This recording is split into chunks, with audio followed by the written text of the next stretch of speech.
Hi, and welcome to the February edition of Parent University. We're in the middle of open enrollment. What does that mean, and what do you need to do? The district is also in the middle of developing the elementary proximity plans. What does that mean? We'll tell you all about it. We have a presentation showing you how to maintain biliteracy at home online, and we'll show you a heart-healthy meal for this upcoming Valentine's Day. All that and more on today's Parent University.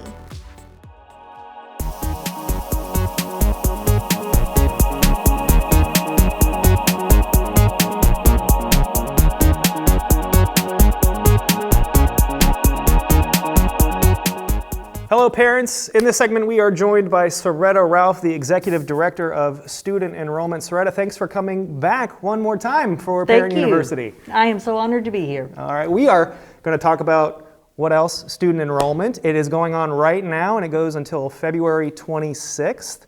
So before we get into the details and everything that parents need to know about getting their students enrolled, what is student enrollment briefly and who exactly is it for? So student enrollment is the opportunity for us to be able to help our students that are going into middle school, our current 5th grade students and our current 8th grade students who will be going into 9th grade to select their school for the upcoming school year. It also allows for those parents, when I was here before, we talked about pre-registering for kindergarten. Now those parents that pre-registered in the fall are able to select their school choices for the upcoming kindergarten year. Doesn't mean they're going to get a certain school, but they are doing the rank ordering of the schools. Gotcha. So for students who are entering kindergarten, 6th grade, and 9th grade. Right. And for any other students that are requesting a change of schools for various reasons, but we got to keep in mind that we're allowed one change at the elementary level, the middle school, and the high school level. All right. And once again, you have until February 26th to get your students registered. So how do parents make sure that their student is registered? So they can, we did pre-printed applications that we mailed to those students. There's a PIN number, a personal identification number at the top of that form that was mailed. They can use that and go online through the enrollment page on the district website and do their application at home. They can drop their application off at the district office in our drop box, or just bring it by the office, or they can email it to us at studentenrollment@leeschools.net. We do have some families that want to come in and turn that application in themselves and wait for a receipt, but with social distancing, that wait time is sometimes significant. Yeah, I've seen the lines of parents outside the building. So you do not have to come in person to get your paperwork in? Definitely not. Okay. And so does it matter when you get your registration in? Like, again, it goes until February 26th. Does it matter if you're in early or right at the end of the deadline? I know that's hard for people to understand, but it really doesn't, because all of those are just entered in what we call a holding until the application period closes and the lottery actually runs to make those selections. Remember, we're a district that has preferences. We look at the proximity the student has to the school. We also look at their siblings at the school. There's many things that the computer program looks at to determine, because we want to make sure that we're getting students in the school that's most convenient to their home and for the families with a sibling. So it does not matter whether you get it in tomorrow or right before the deadline? No, sir, it does not. Okay, so for people who do want to come in person to the building, where exactly do they go? So they can come to the student enrollment office. I tell people that we're on the corner of Metro and Colonial, and we're right behind McDonald's. Yep.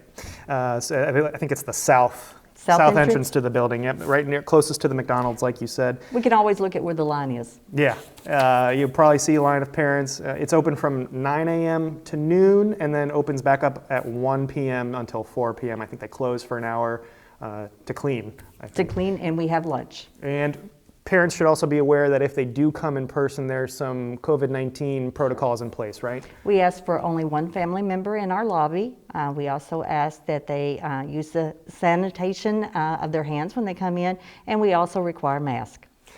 And what else do they need to make sure that they have with them if they come in person? So if the student is already enrolled in a district school, they're not going to need to bring anything with them except for their identification, and that's just to confirm that they are who they say they are.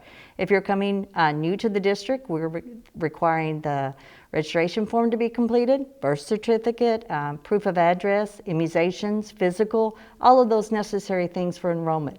If you're coming from one of our district charter schools, we just ask for proof of identification, also proof of address, and those parents will fill out a registration form. And again, we can handle all of that through our email site. And they can find the registration form as well on our website, I believe, leeschools.net. I think there's a link right on the homepage. There is. Right now on the homepage, it's talking about open enrollment. You can click on that, and it'll take you to the enrollment page, and all the information is available. And what about parents who are maybe interested in Lee Virtual School? Is it the same process to get their student registered for that, or is it different? So if you are already, again, in a district school and you're wanting Lee Virtual School, just contact us and we'll send you a one-page form that you can fill out. But if you're new to the district, you still have to have all those state requirements for enrollment, and then we give you the form. Same thing from the charter. Still the requirements to come from charter, and then we'll have the one-page Lee Virtual form. All right. If anybody has any other questions that maybe we didn't answer in this conversation, where can they go? Again, the easiest way, I know parents sometimes want to make phone calls, and it's very difficult to work with people that are in our lobby and answer our phones all the time. So I would encourage parents to send their communication to studentenrollment@leeschools.net, and please be patient. This is just our first week of open enrollment. All right.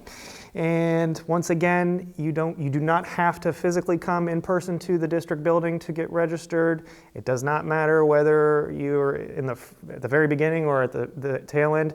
The deadline, February 26th. Now, does that mean that they have until 5 p.m. on the 26th to get registered? I think it closes at 4 o'clock. 4 o'clock, okay. Oh yeah, that's right. So they have until 4 p.m. on February 26th to make sure their students registered. Yes, sir. All right. And let me just emphasize, if you do not get registered by February the 26th at 4 p.m., we can still take those enrollments. They will just be in our second registration periods. Gotcha. Okay? All right. Anything else? No. Think I'll we've see covered you soon. We'll talk about this again in July or August. All right. And once again, the email, if they have any questions, is studentenrollment@leeschools.net. Yes, sir. All right. Thank you. And we'll be right back with more Parent University. Hello, welcome to Parent University. My name is Carla Huck. I'm the ELL instructional leader in the ESOL department here at the School District of Lee County. I'm going to tell you about some ESOL parent workshops that we're holding this year. We had our first one last month, and it was promoting biliteracy with no-tech, low-tech, and high-tech options at home, facilitated by the Center for Applied Linguistics. So the objectives of the workshop were to identify opportunities for parents to work with their children at home on reading, writing, and academic language development skills. We also examined resources to support academic development in English and in your child's native language. All of our workshops follow the guiding principles of WIDA, which are our English language development standards in the state of Florida. We honor and amplify the importance of home language and culture, understand multilingual learners' language development and learning. We advocate for unique opportunities and perspectives that they bring to our K-12 schools, and we leverage our multilingual learners' diverse backgrounds to enrich educational programs, our classrooms, and our communities. So the first activities we looked at were no tech. So if you don't want to use technology, there's so many things you can do with your children, such as interviewing a family member about a recipe, writing the recipe on a note card, which is great for practicing writing skills, reading stories or magazine articles, organizing your family recipes by categories, writing down vocabulary words related to ingredients, process, measurements. You can write them in English and in your home language. Planning a menu together for breakfast, lunch, and dinner, or making a shopping list together. And I have a little example of a weekly menu planner you might want to use with your children, in which will engage them in planning the meals, maybe shopping for them, writing down the ingredients, and helping you to cook. For low-tech activities, you may listen to a podcast or an audiobook about food, recipes, imports, exports. We always recommend that you use closed captioning when looking at channels on TV or on YouTube. It's really great to improve your listening comprehension when the captions are there. You can view cooking shows without any sound and try to write down everything to follow the recipe, and then watch it again with the sound and see if you were correct and add more words that you heard. You might find a recipe online in English or in your home language to make for your family. Read recipes out loud together, good for practicing oral language skills. Finding information on the internet about nutritional value of ingredients, and putting leftovers in your children's lunch boxes with these really cute lunchbox notes. We have some examples, and I'll show you where to find the packet afterwards if you'd like to print and cut these out, and we have blanks that you can write your own and put in lunch boxes. Now for our high-tech users, we have some ideas to do with your children. Typing a script in video recording, your own cooking segment, and you can put it on your own YouTube channel, private with privacy settings for your family. You can share it with your family in other countries. Play a digital educational nutrition game. We have a website here, Pick Your Plate, which is fun, and you can organize food by their nutritional values.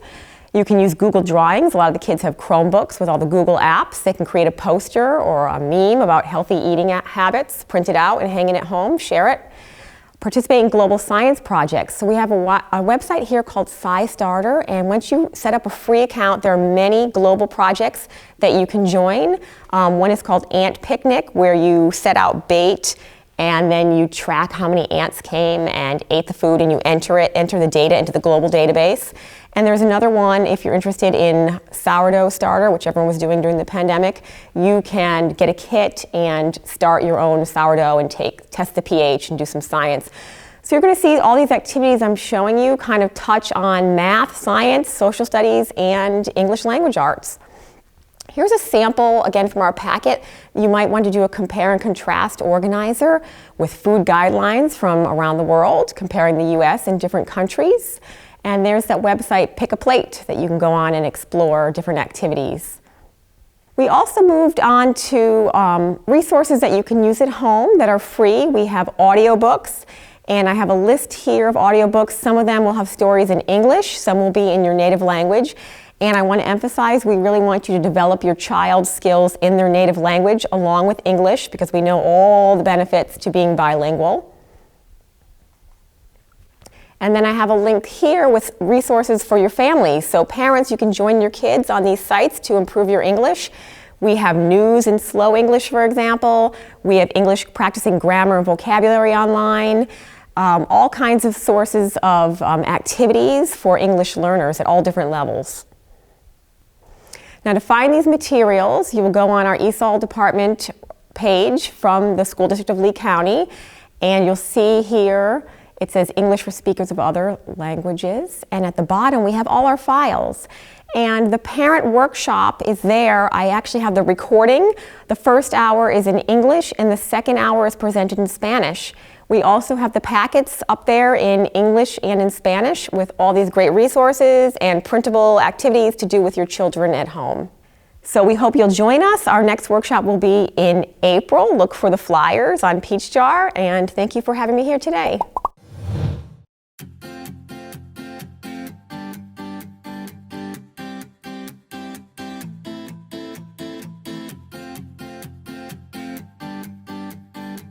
This benefits the children of Lee County because it allows us to serve more children so that we can make sure that as many kids as can be ready for kindergarten are ready for kindergarten.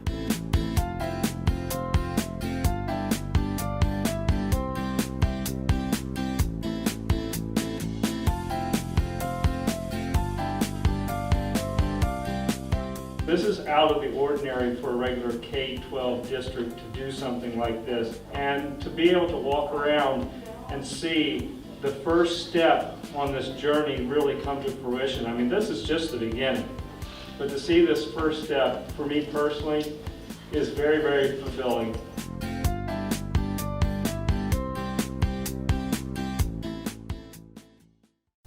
In the past year, COVID at times has taken over our lives and attempted to hamper the education and achievement of our students.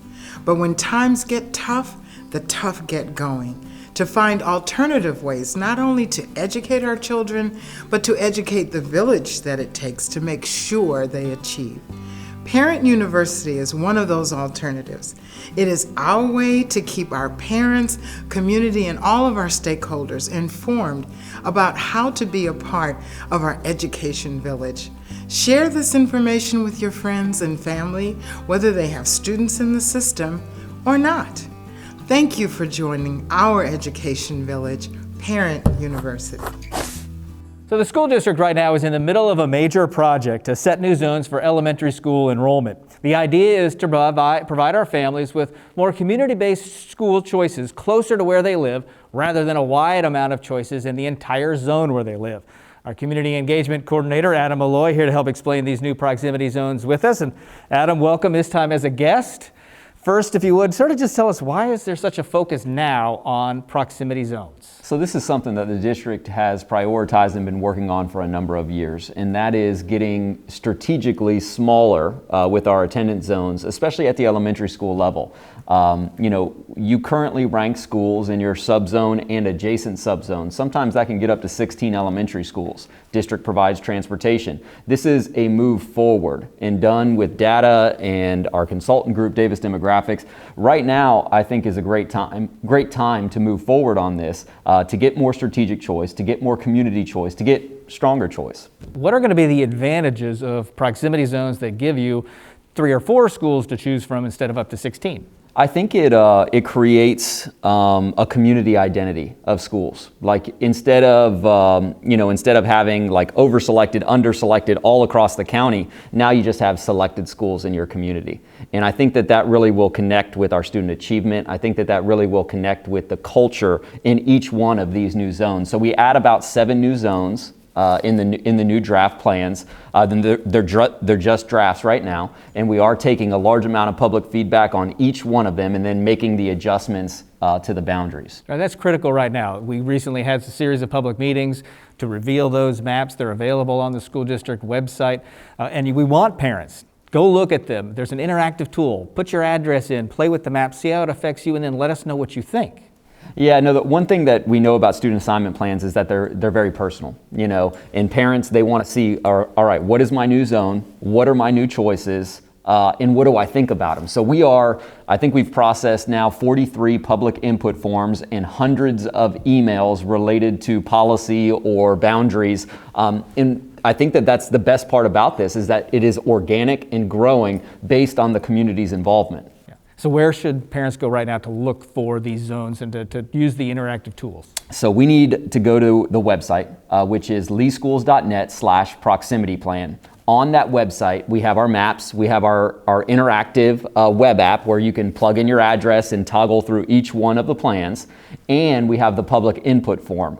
Our email address is on there, which we respond to and have responded to all comments on the email address.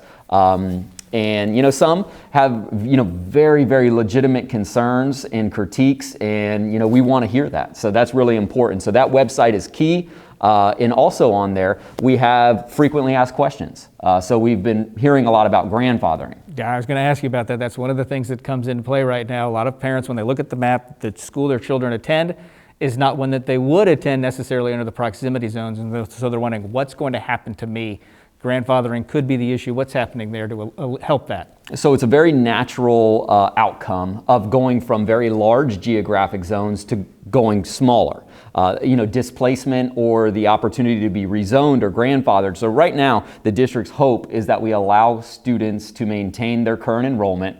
Transportation still being decided, probably might not be an option, but those are things that we're still talking about, especially those incoming siblings and younger siblings, and what that means for the new plan as it relates to capacity, as it relates to programming, and as it relates to transportation. Right, and the timeline is to have this all finished this summer. So answers will be coming before everything is said and done. Oh my gosh, yeah, we've been committeeing the grandfather policies. We're talking about the pros and cons. We're analyzing the data. We're layering all of the comments, and we're hoping in the next few weeks to have a leadership endorsement moving forward with grandfathering, and hopefully that will alleviate a lot of concerns that parents have, but also give and take on our associated savings with transportation.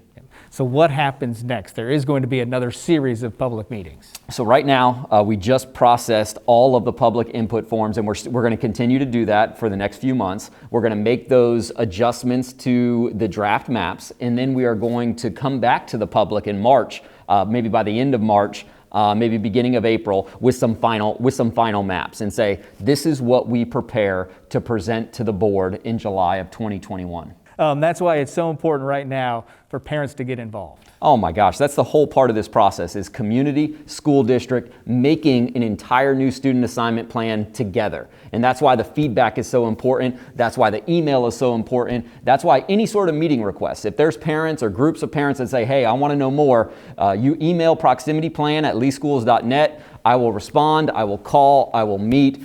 This is about us moving forward together to create a much better plan than we currently have. All right, Adam, thank you very much. Again, that website, if you want to check it out, is leeschools.net/proximityplan.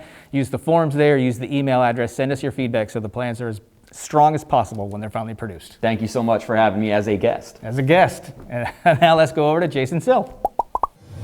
Okay, Rob, well, thank you very much. Well, it's February, and love is in the air.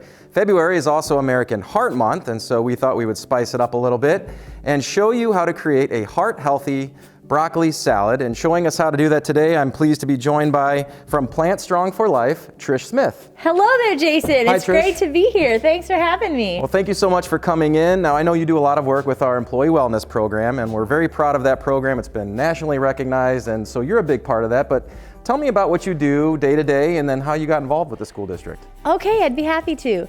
I am a lifestyle medicine educator, which simply means that I am certified to teach a handful of different programs that Lee County Schools offers to their staff.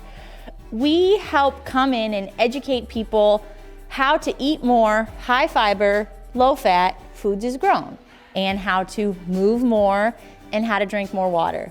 Essentially, it's very simple lifestyle habits, but a lot of us may know that they're simple, but we don't know how to do it. So we come in and we actually cook the food for you. We teach you how to do it at home.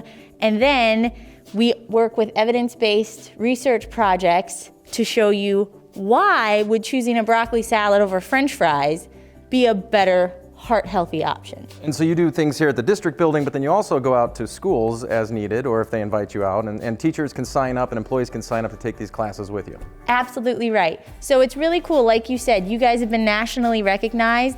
The wellness programs here at Lee County Schools have been phenomenal. They have worked with contractors like myself and other wellness providers to actually go to the different schools, have the teachers be able, the teachers, staff, whoever. I've taught the classes for the bus drivers, for the maintenance staff, and we go on site to them. We bring the food and we say, hey, let's see this happen live and show you that it's not that scary. Jason, even you could do it. Well, I'm excited because, you know, Valentine's Day, you got the chocolates, and I'm saying, let's forget the chocolates. We're going to try a little something healthier. I got the Fitbit here in December, so I'm excited because I'm counting the calories. So I think this is going to be something that I can do, and maybe with my significant other, my wife at home, you know, we can have a little bit of fun. Absolutely, and you can also get your kids involved. That's awesome. That's what's super cool. You know, depending on how old they are and how good their knife skills are, you know, maybe don't let them chop the broccoli, but other than that, you can definitely get them involved with this recipe as well. All right, well, let's dive into it. What do we got here? Okay, so today what we're making is a hearty, high fiber, tasty broccoli salad. So it's kind of our take on a coleslaw that typically would have cabbage, right? But we instead are going to use raw broccoli. Now, the only prep that goes into the broccoli is washing it and chopping it. I like to keep my florets pretty small. Okay. So you can, you just kind of got it nice and small. Yep. And so what we have is we have our broccoli. This is about 2 large heads of broccoli that I've cut the florets off. And there's no baking or cooking or anything with this. It's just the broccoli, and then we just add in the raw. Absolutely. And then we're going to add our toppings, and then we're going to make a sauce for it. So what we're going to do, I'm going to put you to work, Jason. So what we have here is we have a 1/2 cup of shredded carrots. Okay. You could shred your own carrots, or you could just buy them already shredded. So it saves you time, because just because it's Valentine's Day doesn't mean we have extra time. So Next. Kids would say that's so satisfying. Yeah, oh, it is satisfying. I think that would be a task that they would like, shredding the carrots, shredding cheese, things like that. Absolutely, and this is a lot lower in fat than shredded cheese, you know, very similar look. But, okay, yes, next we have some dried cranberries, okay? So add in a nice little sweet pop. So next I'm gonna dump the onions because this is a hard one, okay? Okay. So what we have, cry. thank you. I chopped them for you in advance. Good. So we have about 3 green onion stalks, okay? And I just chopped those, and this adds a nice little peppery bite to it as well. Okay, so then we're gonna go ahead and Jason's gonna give that a quick little stir, So I know you encourage a lot of plant-based, meat-free cooking. And so explain to me some of the style of that cooking and why it's beneficial. Absolutely. So when we're talking about heart health, what we love to encourage our participants or anybody who takes our classes is that we try and focus on what you add or what you throw all over the table. It's cool, don't worry about it. I probably could have used a bigger bowl, but you know, this is more fun. We try to encourage people to add good foods to their diet because there's so much potential for focusing on the negative when it comes to these things. So when you tell someone, stop eating meat, well, they don't like to hear that. Who likes to hear that, right, Jason? No. So what we try to encourage people is to change the focus of your plate. If the focus of your plate used to be a processed or an animal-based food that's gonna be high in fat, high in cholesterol, and contributes largely to heart disease, we're gonna say, hey, why don't we mix this up?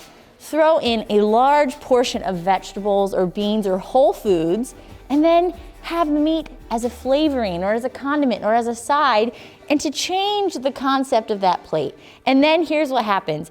If people want to, and if they feel better, they start to move further to more of a plant-based diet. And that's what we try and teach people. We say, look, everybody has to start somewhere, and the best place, in our opinion, is to add good food to your plate. Yeah, there's one thing, even with pasta, like spaghetti, squash, I know I've tried that at home, and it's really, really good. So, and then what's your like number one go-to vegetable? I know we have broccoli today, but what is your like go-to to? Man, probably kale. I try to do a salad every day, and it may sound cliche, healthy people eat salads. My salads are never boring. I mean, when I tell you I eat a salad, I throw everything you can imagine in there. I mean, this broccoli salad is also a staple in our house. The reason being is that this keeps for about 3 days. Okay. So you have a salad ready to go. Sometimes I'll throw it in a wrap. Sometimes I'll just eat it, you know, I'll throw some grains in it.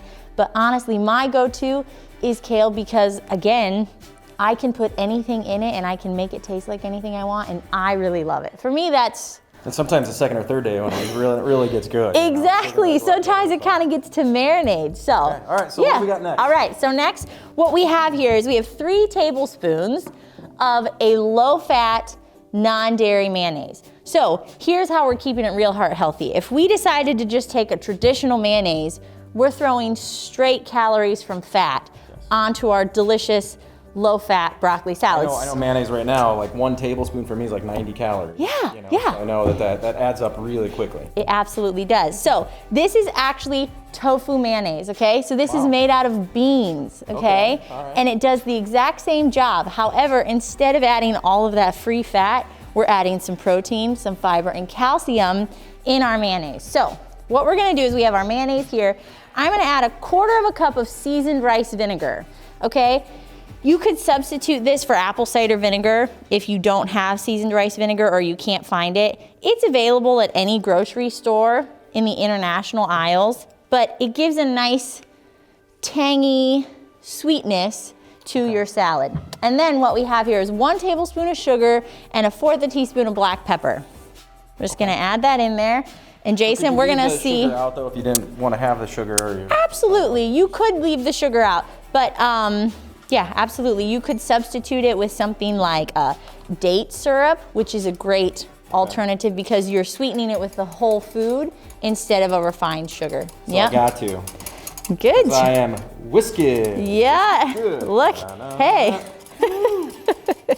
You're doing a better job with this than the salad. Kids are cringing right now. No, of course not. They're so proud. They're gonna be like, and then did great. You did better. I should have left the whisking to you and I done the salad, and then we'd have less to clean up. No. But so here's what you're gonna do next, is you're just gonna pour your dressing over the salad, like so, and then you're gonna give it a nice toss. And my recommendations for people is to toss your salad here about 30 minutes before you serve it, because what happens is the flavors start to kind of marinate into your raw broccoli. Okay, so the same reason that I asked you what was your go-to food, what are some foods that you should probably try to avoid? Foods that you should try to avoid. I love that question. So I have an easy answer for that, okay? So the first one is, we've all heard a lot about this, soda pop. Why should we avoid soda pop?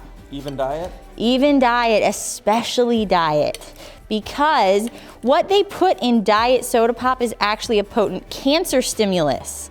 So you don't want to feed cancer cells in our body, right? So the artificial sweeteners that are in diet sodas are just really bad for you. Not to mention the regular sodas just loaded with sugar. Loaded. So soda pop's one, not that that's a food, but when you look at the calorie density of it, you could out-drink yourself in calories throughout the day, and you haven't even touched your food yet. That was a very political response, because she didn't say soda or pop, she combined it, soda pop. That's right. Because where I'm from, it's pop. Yeah. And down here, that's a whole nother segment, so we won't get into that. That's right, and did you notice? Thank you. And I didn't specify one, I just kind of lumped them all together. Soda pop. Soda pop is one.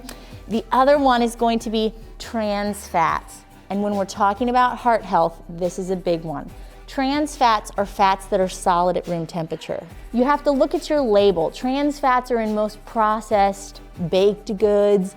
So if you look at the back of a label and you see that it has trans fats listed, you're better off choosing an alternative. Well, Trish, thank you so much. This You're looks very absolutely welcome. delicious, and I know once we have a little bit of time, we'll probably be snacking on some of this here today. Absolutely. But I'm going to put up your website right now so that folks, if you want to sign up, if you're a district employee and you're interested in some of these classes with Trish, be sure to sign up and take advantage of our employee wellness program.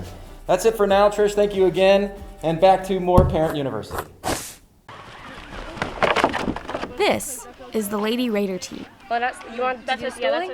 One of the many JROTC teams offered here at Mariner High School. We have 5 events that we go to compete, and whichever team has the fastest time in about 3 events wins.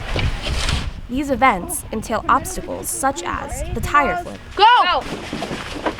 a 5K cross-country run, and a rope bridge, where these girls build a one-way rope and climb across it. Recently, the Lady Raider team just won district championships. As a result of their win locally, they're now advancing towards nationals, where they're practicing every day with drills and various exercises like pull-ups. The district championship win it started long before either of us.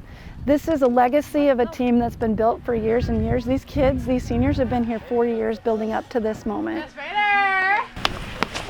And with nationals comes challenges unique to Florida. Saturdays, we get up and one of us meets them down at the bridge, and they run at 7 in the morning, they run the bridge.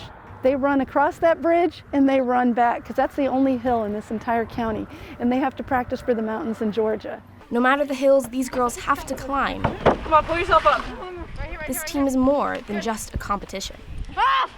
It's a family. So it feels awesome knowing that if I need them, they got my back, and if they need me, I definitely got their back as well. Come February 27th, when nationals will be held in Georgia, these girls will not only be making history, but setting the course for future Lady Raiders. This is Ashley Lucas, Lee Schools TV.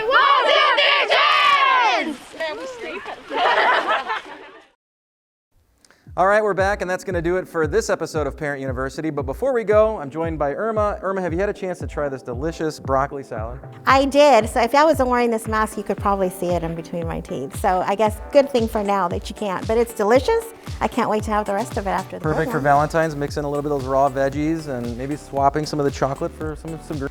Yeah, I mean, make it a healthy romantic meal with your partner, or, for the whole family. It's a way to, make the delicious veggies even more delicious. Is that what I think it is? Cracker Barrel? Well, okay, so we always do a monthly giveaway, so maybe this month's giveaway isn't as healthy as this delicious broccoli that, was prepared, but why not? Why not indulge? Why not take out the family? As long as you're not, eating Cracker Barrel every day, I think you're okay. Yeah, I mean, country fried steak, I'm sure is maybe not. So it's a $25 gift card, so you can, take yourself or take a friend or take one of your kids. But before we do this month's giveaway, we always like to do a shout out to the schools that participate, which actually we're seeing most of the schools now participating every month. But special shout outs always go to the ones who have the most parents participating. So Jason, who do we have? Well, topping the charts yet again, you have Lee Virtual School. They've been on a great run. Three Oaks Middle School, Challenger Middle School, and Riverdale High School. So great job, everyone. Wow, I think that might be the first time we have Riverdale on the top. I think it is, yeah. Thank you so much for a great job, LVS. I mean, you're still coming with us, so we appreciate that. All right, this month's Cracker Barrel winner. Cracker Barrel, Country Boy Breakfast. It doesn't get any better than that. It Maybe some doesn't, grits? maybe there isn't a winner, and then maybe we get to go to Cracker Barrel. All right. And the winner is Carrie Driver. Carrie Driver. Nice. Thank you so much, Carrie. Congratulations. We will shoot you an email and let you know how to get your prize. Thank you for joining us. And remember, parents, join us every month. Take the survey. Look for the survey after the show. Look in the comments section. We'll share it with you and make sure that you participate. And maybe next time this could be you. Thanks, everyone. All right, let's go eat our broccoli. See you next time. Bye.